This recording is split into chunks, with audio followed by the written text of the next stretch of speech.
wai dan Allah dan annabi yaron nan ina ya kamun man nan in yin fita wurin aikin nan na makara wallahi tallahi yanzu. Hai. Inna lillahi wa Assalamu alaikum. Amin alaikum salam. Alhaji Bakare. An wani lafiya? Lafiya la wallahi. Ya gida? Alhamdulillah. Ya jama'a? Allah ya sai godiya. Ya kake? Ai sauri nake, gudu nake, daga banki nake na zo nan in same ka a gida. Iko sai Allah lafiya? Wallahi wai matsala ce kuɗi nan karɓa miliyan 3. To kuma an cike takardar. To kuɗin wai basu karɓo wai sai ka sa hannu wata takarda ce dai aka bani. To shine nace bara zo in same ka. To gaskiya ne wannan ni ma makara ne yanzu na bayar da son fetur a gidan mai. To amma har yanzu bai dawo ba. Yanzu dai jaka zo min da tela. Tela kuma?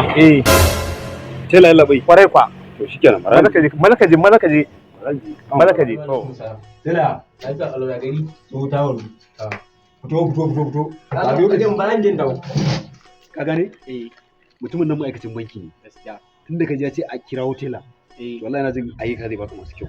Allah ya tabbata. Kace mu aikin hajjin bana hadda mu Allah ya tabbata. Wacce mu ba wallahi bai kuɗi. Shikenan. Na jin kaloli zai baka na matan ina jin. Kwarai ki ayi. No.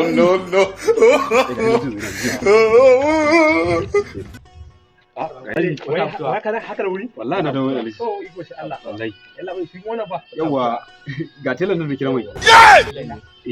Telan me kuma? Ka ce in zo da tela. Kawo tela. God have mercy upon us. Ina ma kallon mutum kai inna lillahi wa inna ina ma kallon mutum wayayye. Amma ga ni Alai tela ka ce. Tela ta banki wanda aka baka takardar nan da aka baka tela ta banki. La ilaha illallah. Yo an na ta tela mai dinki a nan Alai. Ina ma kallon wayayye. A yabba gidaje ne kai. Hey, limon karanku.